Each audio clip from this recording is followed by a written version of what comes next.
Salut tout le monde. Dans la première partie du corrigé de l'examen national de comptabilité, on a vu ensemble la correction des questions qui traitent les amortissements.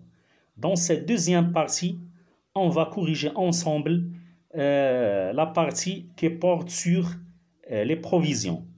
Mais avant de commencer notre correction,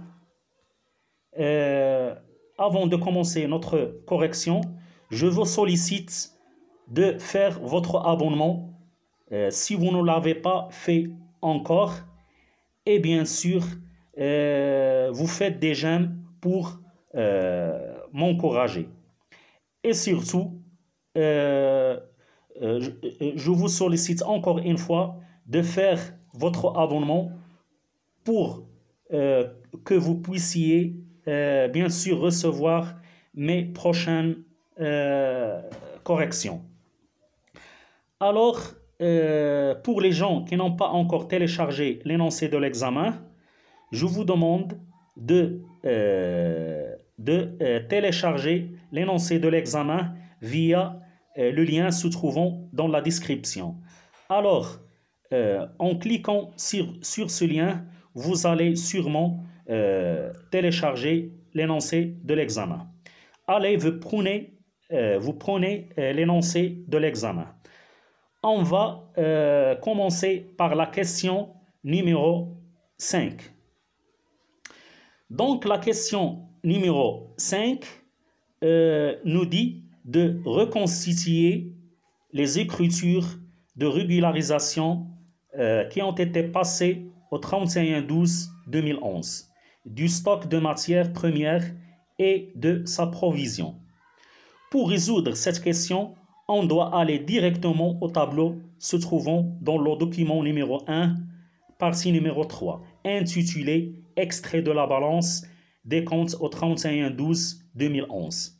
Et pour répondre correctement à notre question, on doit faire une constatation du stock final.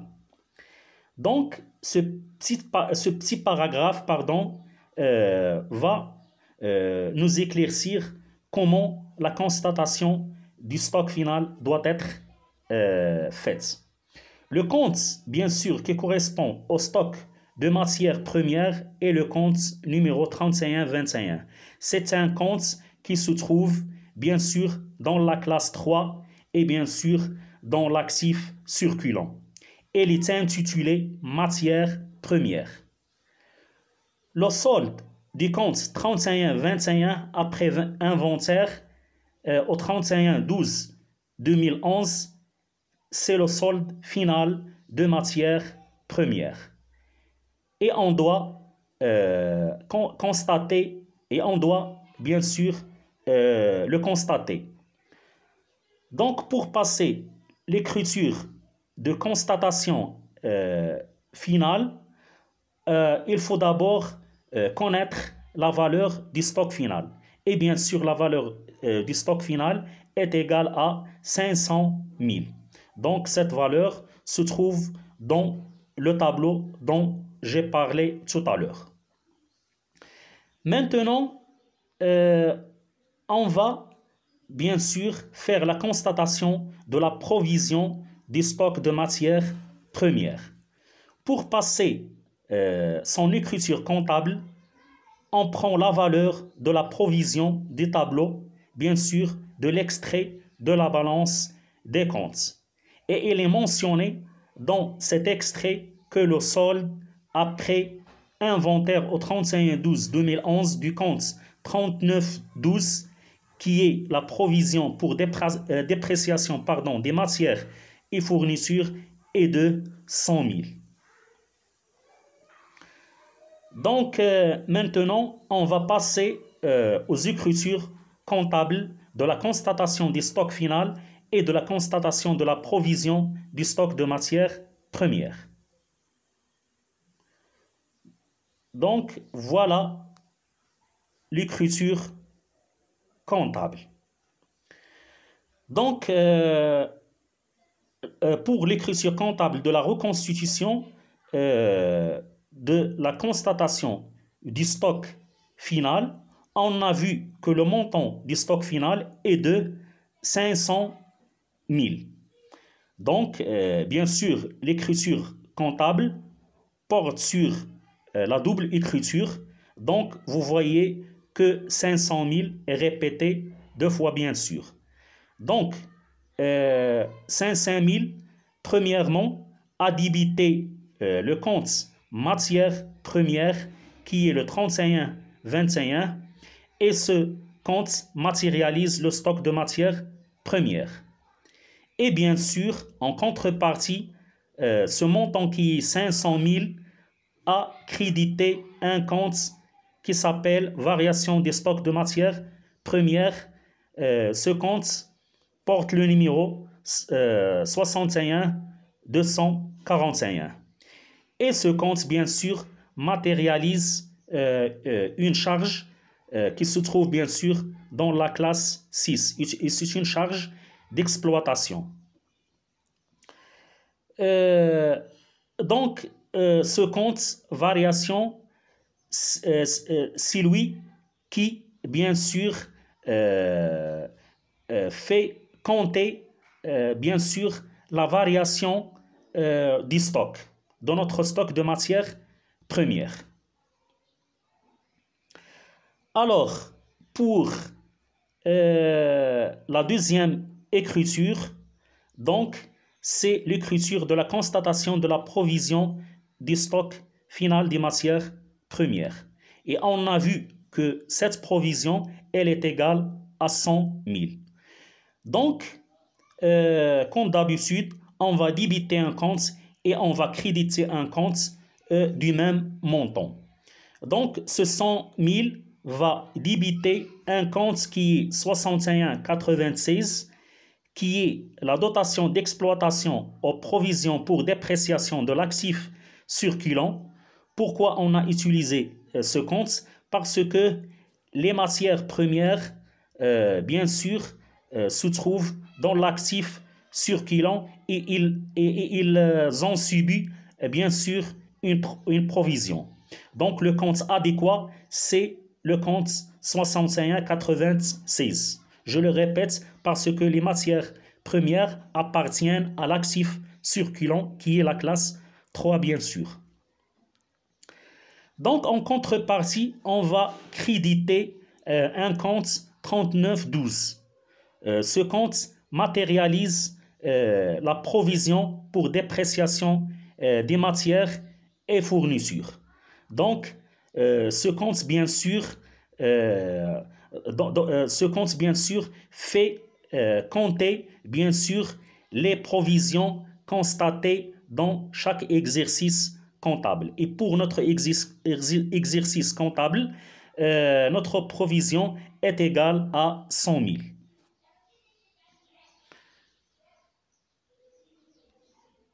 Donc, on a vu les écritures comptables. Maintenant, on va passer à la réponse à la question B. Présenté au 31/12/2011 sous la forme schématique, le compte variation des stocks de matières premières et donné la signification de son solde d'après le même tableau. Le solde de ce compte sera schématisé comme suit. Donc, pour, bien sûr, le compte 61-241, qui est intitulé « Variation des stocks de matières premières », donc, on le schématise comme suit. Donc, au début de notre exercice, qui est la date 1/1/2011, on a une valeur de 740 000. 740 000, c'est le stock initial de notre exercice 2011. Et cette valeur, on l'a bien sûr prise du tableau. Donc, dans l'autre côté de notre compte, on a au 31/12/2011 une valeur de 500 000. Cette valeur correspond au stock final, bien sûr, qui est constaté à la fin de notre exercice comptable. Et bien sûr, pour bien sûr équilibrer notre compte, on aura une valeur de 240 000. SD veut dire solde débiteur. Et bien sûr, notre compte, à la fin de notre exercice, reste un compte débiteur. Donc, la valeur 740 000 est le stock initial des matières premières au 1/1/2011, c'est-à-dire le stock se trouvant au début de l'exercice 2011. Et j'ai déjà dit, bien sûr, cela. 500 000 est le stock final existant à la fin de l'exercice comptable 2011. Et par conséquent, on aura une variation des stocks qu'on note delta S est égal à SI, c'est-à-dire le stock initial moins le stock final. Donc, tout calcul fait, 740 000 moins 500 000 va être égal à 240 000. Donc, il est demandé de faire ou bien de faire la signification de ce solde.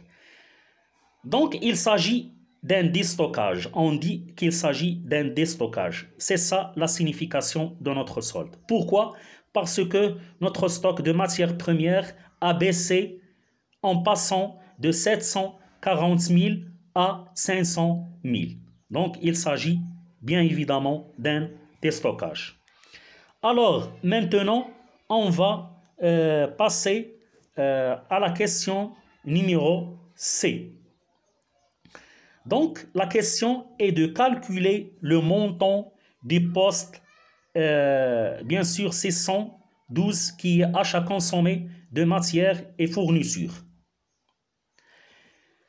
Pour pouvoir calculer, bien sûr, ce montant, on doit, bien sûr, appliquer la formule suivante. Achat consommé et fourniture est égal aux achats de matières premières plus les achats non stockés de matières et fournitures plus delta S, c'est-à-dire la variation du stock, moins les 3 R,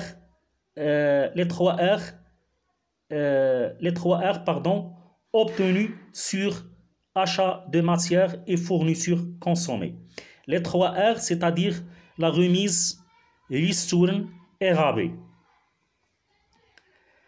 Donc, tout calcul fait, les achats consommés de matières et fournitures, on va remplacer chaque, bien sûr, composante de notre formule par sa valeur.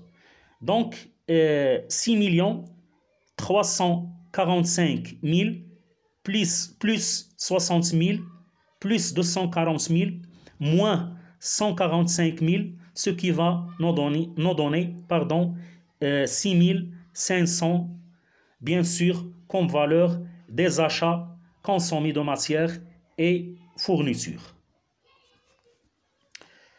Donc, maintenant, on va passer aux questions suivantes. Donc, la question numéro 6. Il est demandé de compléter l'état des créances clients qui se trouve dans l'annexe numéro 3, page numéro 4. Donc, les valeurs colorées en rouge, ce sont les valeurs qu'on doit chercher, bien sûr. Et je vais vous montrer comment on a pu obtenir ces valeurs. Donc, pour remplir ce tableau, on doit se référer au premier tableau intitulé « État des créances clients », se trouvant au document numéro 1 intitulé « Informations relatives aux provisions et autres régularisations ». Donc, on a 3 clientes de notre entreprise, la cliente Nadia et la cliente Naïma et la cliente, bien sûr, Selma. Pour Nadia, la provision en 2010 est de 48 000, bien sûr. Et il est donné qu'elle est insolvable. Donc Nadia est insolvable. Que veut dire ce mot? C'est-à-dire que l'entreprise Sonadust est certaine qu'elle ne va pas récupérer la créance envers la cliente Nadia. Et de ce fait, il n'y aura pas de provision pour l'année 2011. Ce qui va nous obliger d'annuler la provision constatée en 2010. Et donc, en faisant une reprise, on doit faire une reprise et on aura bien sûr une créance irrécouvrable exprimée en hors-taxe de 94 000. Donc, pour Nadia, on doit faire deux écritures. Une écriture d'une reprise, c'est-à-dire la reprise avec un montant de la provision de 2010 qui va être annulée, et bien sûr constater une créance irrécouvrable parce que Nadia est devenue insolvable. Donc pour Naïma, la provision en 2010 est de 34 200 et elle est mentionnée bien sûr que la provision de 2011 est de 30% de sa créance. C'est-à-dire l'entreprise Sonadus a le doute qu'elle ne va pas récupérer, récupérer que 70% de la créance envers la cliente Naïma. Et de ce fait, la provision pour l'année 2011 est de 30% fois 64 000, ce qui va nous donner 19 200. Et on voit que la provision de 2011, qui est 19 200, est inférieure à la provision de 2010. Donc, la provision de 2010 est 34 200. Ce qui va nous obliger de faire une reprise et la valeur de cette reprise sera la différence entre les deux provisions des deux années 2010 et 2011. Donc, on aura 34 200 moins 19 200, ce qui va nous donner 15 000. Donc, la valeur de la reprise pour Naïma est 15 000. Donc, pour la cliente Selma, on n'a pas de provision en 2010 pour cette cliente. Et il est mentionné que l'entreprise pense récupérer en 2011 60% de sa créance, c'est-à-dire de la créance envers Selma. En d'autres sens, l'entreprise Sonadust doit constituer une provision et de ce fait, cette provision pour l'année 2011 est de 40% fois 145 000, ce qui va nous donner 58 000. Et on voit qu'il n'y a pas de provision en 2010, comme je l'ai déjà dit. Donc, ce qui va nous obliger de faire une dotation et la valeur de cette dotation sera la valeur de la provision calculée qui vaut 58 000, bien sûr. Alors, je vais m'arrêter là et bien sûr, je vais poster bien sûr la troisième partie pour continuer notre correction. Alors, je vous sollicite encore une fois de faire des j'aime et surtout, n'oubliez pas de faire votre abonnement si vous ne l'avez pas fait encore. Et merci pour votre attention. Et si vous avez des remarques et des observations, n'hésitez pas à m'écrire sur la partie des commentaires.